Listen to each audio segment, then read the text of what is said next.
Hello friends, welcome to విశిష్ట food. ఇవాళటి recipe వచ్చేసి ఇదిగోండి, నేను సగ్గు బియ్యము ఒక 3 hours ముందు నానబెట్టి పెట్టుకున్నాను. ఇది మనకు టిఫిన్ కింద చేయొచ్చు, స్నాక్స్ కింద తినొచ్చు. పిల్లలైతే చాలా ఇష్టంగా తింటారండి. అందుకోసం అని చెప్పేసి నేను సగ్గు బియ్యం ఒక 3 hours నానబెట్టుకున్నాను. ఇది ఒక 2 hours అయినా పర్వాలేదు, కాకపోతే నేను 3 hours నానబెట్టుకున్నాను. ఇక దీనికి కావాల్సిన ఏంటో చూద్దాం. ఇది పక్కన పెట్టేసి మీడియం సైజు ఆలు తీసుకున్నానండి, ఉడకబెట్టి పెట్టుకున్నాను. వీటిని సన్నగా తురుముకోవాలి. ఈ ఆలును తురుముకున్న తర్వాత ఇంకా దీనికి కావాల్సిన ఏంటో చూద్దాం. ఇదిగోండి, పల్లీల పొడి, ఒక కప్పు నిండా పల్లీల పొడి తీసుకోవాలి. ఇది సన్నగా తరుక్కున్న పచ్చిమిర్చి, ఆ తర్వాత సన్నగా తరుక్కున్న కరివేపాకు, ఆ తర్వాత సన్నగా తరుక్కున్న ఇది కొత్తిమీర అండి. ఇది నేను దీంట్లో సైంద్ర లవణం వేస్తున్నానండి. మామూలు ఉప్పు కూడా వేసుకోవచ్చు, కాకపోతే ఇంకా సైంద్ర లవణం అయితే ఇంకా టేస్ట్ చాలా బాగుంటుందని చెప్పేసి సైంద్ర లవణం వేస్తున్నాను. ఇదిగోండి, సన్నగా తురుముకున్న ఇది ఆలు ఇందులోనే వేసేద్దాం. ఇదిగోండి, ఇందులో వేసేసుకున్న తర్వాత ఇక ఇవన్నీ కూడా వేసేసుకుందాం. ఇదిగోండి, పల్లీల పొడి వేస్తున్నాను, కరివేపాకు వేస్తున్నాను, పచ్చిమిర్చి వేస్తున్నాను. ఇదిగోండి, కొత్తిమీర కూడా వేసుకుందాం. ఇక చివర్లో మనం ఇది సైంద్ర లవణం వేసుకుందాం. మామూలు ఉప్పు కూడా వేసుకోవచ్చండి, సైంద్ర లవణం ఉంటే వేసుకోండి, లేకపోతే నార్మల్ ఉప్పు అయినా వేసుకోండి. ఇక ఇదంతా కూడా బాగా కలుపుకుందాం. ఒక స్పూన్ అంతా మిరియాల పొడి కూడా వేసుకోవాలండి ఇందులోని. ఇదిగోండి ఇలా, ఎందుకంటే కారం ఎక్కువ కొద్దిగా వేసుకున్నాం కదా పచ్చిమిర్చి, అందుకోసం మిరియాల పొడి వేసుకుంటే దీని ఫ్లేవర్ అనేది కూడా చాలా బాగుంటుంది. ఇక ఇదంతా కూడా పిండింతా ఇప్పుడు ఇదంతా కూడా కలుపుకొని చిన్న చిన్నగా వడల్లాగా చేసుకుందాం. వడలన్నీ కూడా సేమ్ ఇలా మనం ఇలా ముద్దలాగా తీసుకొని ఇలా రౌండ్గా చేసుకొని మనం చిన్న చిన్నగా ఇదిగోండి ఇప్పుడు ఇలా వడల్లాగా చేసేసుకోవాలి.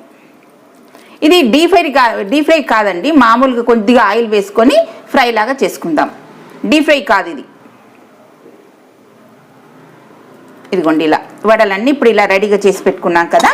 ఇక స్టవ్ పైన కడాయి పెట్టేసుకొని చేసుకుందాం. ఇక ఇదిగోండి, ఇంట్లో కొద్దిగా ఆయిల్ వేసుకోవాలి. కొద్దిగా ఒక 2 స్పూన్లంత ఆయిల్ వేసేసుకొని మరి డీప్ ఫ్రై కాకుండా ఇలా ఫ్రై చేసుకోవాలి మనం. ఇదిగోండి, ఇప్పుడు ఈ వడలన్నీ కూడా ఇప్పుడు ఇక్కడ దీంట్లో వేసేసుకుందాం. ఇదిగోండి, ఇప్పుడు ఈ వడలన్నీ ఇందులో వేసేసుకుందాం. ఈ ఫోటోది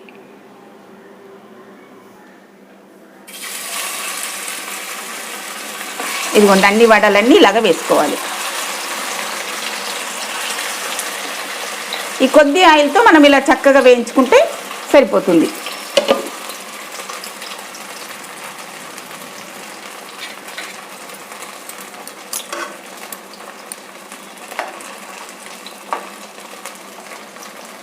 ఇది వేయగానే కలపొద్దండి, కొంచెం మనం సిమ్లో పెట్టుకోవాలి. ఇప్పుడు ఆయిల్ బాగా వేడెక్కింది కదా, సిమ్లో పెట్టుకున్న తర్వాత ఒక 2 minutes తర్వాత అప్పుడు మనం తిరిగేసుకుంటే సరిపోతుంది. ఇదిగోండి, కాస్త వేగినాయి కదా, వేగినాక ఇప్పుడు తిరిగేసుకుంటే సరిపోతుంది.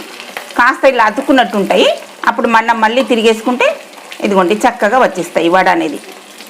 ఇదిగోండి, అటు ఇటు కదుపుతూ మనం ఫస్ట్ ఇలా ఓపెన్ చేసుకోవాలి. ఇలా ఓపెన్ చేసుకున్న తర్వాత అప్పుడు ఇదంతా కూడా మనం తిరిగేసుకోవాలి.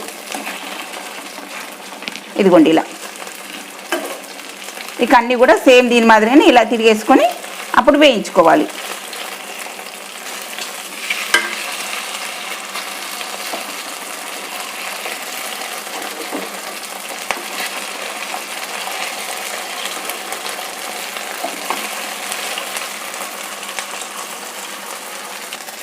మనం వడలు ఇలా వేసుకున్న తర్వాత ఇలా మనం ఇదిగోండి ఇలా కలుపుకోవాలి, ఎందుకంటే మనం అతుక్కునే అవకాశం ఉంటుంది.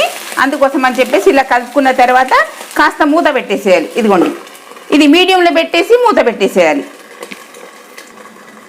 ఇదిగోండి, ఇప్పుడు కుక్ అయింది. ఒక 5 minutes వరకు ఇలాగ పెట్టి ఉంచాం కదా, ఇప్పుడు తీసుద్దాం. ఇక ఇదిగోండి అన్ని మళ్ళీ తిరిగేసుకోవాలి.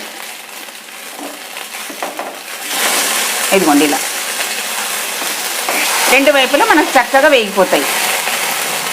ఇది చాలా తక్కువ ఆయిల్తో చేసుకోవచ్చండి. ఇది మనకు డీప్ ఫ్రై కాకుండా ఇలా చేసుకుంటే చాలా బాగుంటుంది. ఇదిగోండి, అటు ఇటు కదుగుతాయి కదా, అందుకోసం అని చెప్పి సపోర్ట్ ఏదైనా తీసుకోవాలి. తీసుకొని ఇలా వేసుకోవాలి. ఇదిగోండి ఇలా. ఇక మనకు సగ్గుబియ్యం వడ రెడీ అయిపోయినాయి చూడండి. తక్కువ ఆయిల్తో ఇలా చేసుకోవచ్చు, డీప్ ఫ్రై కాకుండా. ఇదిగోండి అన్ని ప్లేట్లోకి సర్వ్ చేసుకుంటే సరిపోతుంది. ఇదిగోండి సగ్గుబియ్యం వడ రెడీ. డీప్ ఫ్రై అయితే ఆయిల్ బాగా పీలుస్తుందండి, అందుకోసం అని చెప్పేసి ఇలా చేసుకోవచ్చు. ఈ పిల్లలు కూడా చాలా ఇష్టంగా తింటారు, మనకు స్నాక్ కింద తినొచ్చు, టిఫిన్ కింద తినొచ్చు.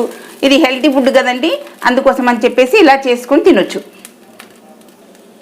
ఓకే ఫ్రెండ్స్, మా వీడియో నచ్చినట్టయితే మీరు లైక్ చేయండి, షేర్ చేయండి, సబ్స్క్రైబ్ చేయండి. మాది సుశీల టైలర్ అని ఛానల్ కూడా ఉందండి, అది కూడా తప్పనిసరిగా చూడండి. Thank you.